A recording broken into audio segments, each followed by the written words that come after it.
Hello everyone, Monica Sekia vlogs নতুন এটা video' আপোনালোক সকলোকে স্বাগতম জনাইছো। আজি মই আকৌ এটা ৰেচিপি লৈ আপোনালোকৰ মাজলৈ আহিছো। আজি ৰেচিপিটোত মই বনাবলৈ লৈছো কঁঠালৰ মুচি আৰু প্ৰথমতে এতিয়া মই কঁঠালৰ মুচিটো ধুনীয়াকৈ টুকুৰা টুকুৰকৈ কাটি লওঁ। তাৰপিছত কেনেকৈ বনাই আপোনালোকক মই দেখুৱাই আছো। চাই থাকক ভিডিঅ'টো। কটাৰীখনতে অকণমান মিঠাতেল লগাই কঁঠালৰ মুচিটো কাটি লৈছো।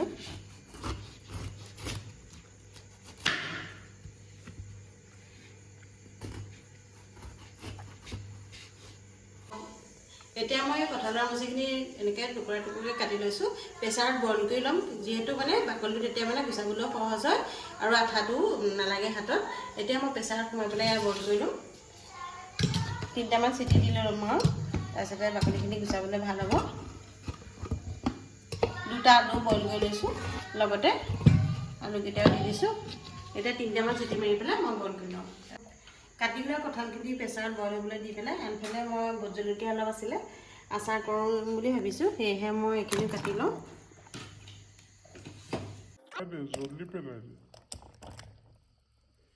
এয়া মই কেঁচিৰে টুকুৰা টুকুৰকৈ কাটি লৈছোঁ।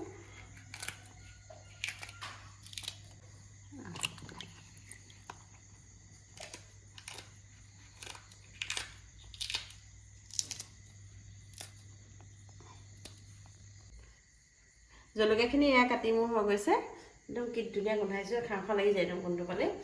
ইয়াতে মই অলপ নিমখ ছটিয়াই ল'ম। ৰ'দত দিতে মানে এনেদৰে নিমখ অলপ ছটিয়াই দিব লাগে, তেতিয়া জলকীয়া পানীটো মানে শুকাই যায়, তেতিয়া ভোট জলকীয়া আচাৰটো মানে পানী পানী হৈ নাযায়। এনে কিছুমানে কৰা দেখোঁ মানে এনেকৈ ভোট জলকীয়া আচাৰ যেতিয়া তেল দি দিয়ে তেলখিনি পানী পানী হৈ যায়, কিন্তু এনেকৈ নিমখ দি শুকুৱাই দিলে কেতিয়াও পানীটো নহয়।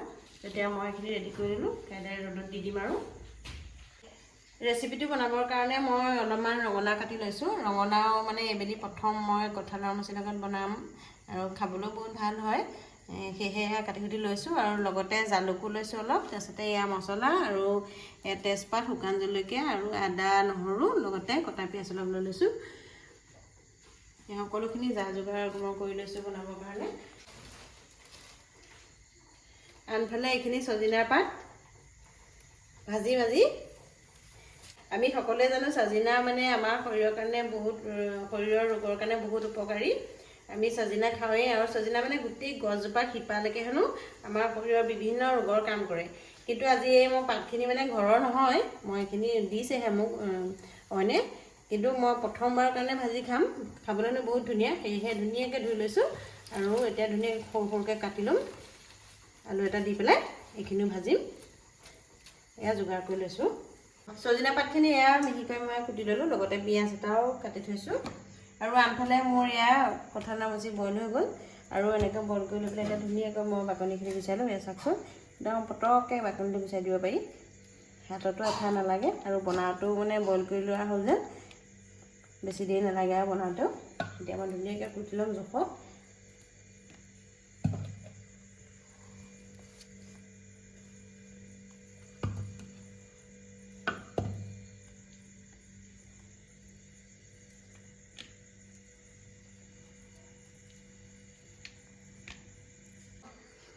বইল কৰা কঁঠালৰ মুচিখিনি আৰু আলুখিনি মই ধুনীয়াকৈ এয়া জোখমতে কাটি ল'লোঁ।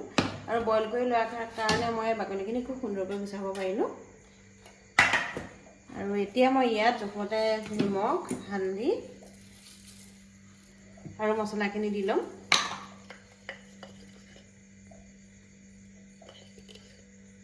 হালধি দিছোঁ আৰু মছলা দি লওঁ। ইয়াতে জিৰা, ধনিয়া, গৰম মছলা আৰু ৰেড চিলি অলপ মিক্স কৰি লৈছোঁ, দি দিছোঁ জোখতে। কটা পিঁয়াজ দি লৈছোঁ। এতিয়া অলপ দেৰি ৰাখি থ'ম। তাৰপিছতে আনফালে মই কেৰাহীত তেল দিছোঁ। এয়া তেল গৰম হ'ল, আদা নহৰু লগতে জালুক অকণমান দি পেলাই মই পেষ্টটো ধুনীয়া দি দিছোঁ। আৰু লগতে পিঁয়াজ অকণো দিছোঁ, কটা পিঁয়াজ আৰু তেজপাত কেইটামানো দি দিছোঁ।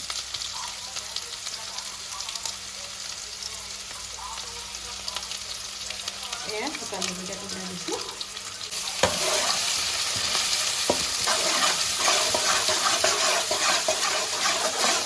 মই দি লৈছোঁ এয়া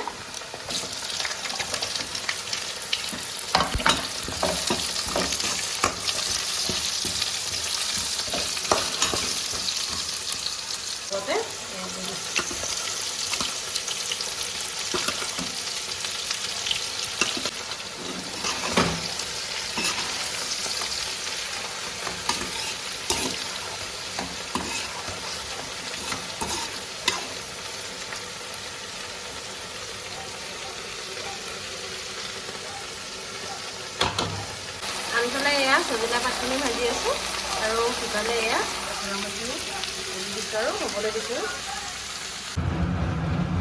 এয়া হৈছেগৈ আৰু সিজি আছে। এতিয়া জালুকৰ গুড়ি অলপ দি দিছোঁ।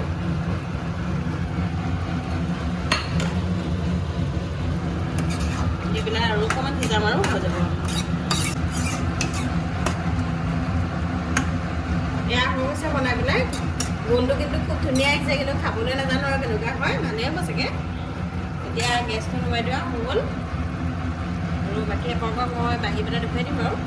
এয়া মোৰ অলৰেডি বনাই হৈ গৈছে আৰু এয়া ভাতো বাঢ়ি আনিছোঁ, লগতে এয়া কঁঠালৰ মুচি তৰকাৰী, এয়া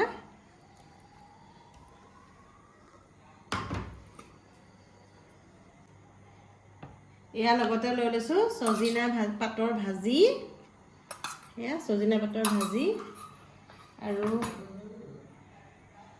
এপিচ ভোট জলকীয়া কাটি লৈছোঁ আৰু নেমু। আমাৰ মানে নেমু সদায় ভাতৰ লগত নেমু পিচ খাবই লাগে। এয়া যোগাৰ কৰি ল'লোঁ আৰু একদম ধৰা বলি আছে চাওকচোন। এয়া খাবলৈ লওঁ আৰু ময়ো জুতি লওঁ, আপোনালোকেও এনেকৈ বনাই খাব আৰু লগতে মোৰ ৰেচিপিটো কেনেকুৱা লাগিলে আজি কমেণ্টত জনাব। আপোনালোকৰ সুন্দৰ সুন্দৰ কমেণ্টবোৰ পঢ়িলে মই ভিডিঅ' বনাবলৈ উৎসাহ পাওঁ।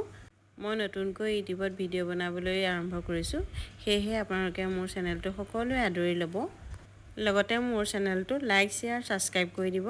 আকৌ এটা সুন্দৰ ৰেচিপিৰে আপোনালোকৰ মাজলৈ আহি আছোঁ। আজিলৈ আপোনালোকৰ পৰা বিদায় ল'লোঁ। সকলো ভালে থাকক আৰু সুৰক্ষিত থাকক।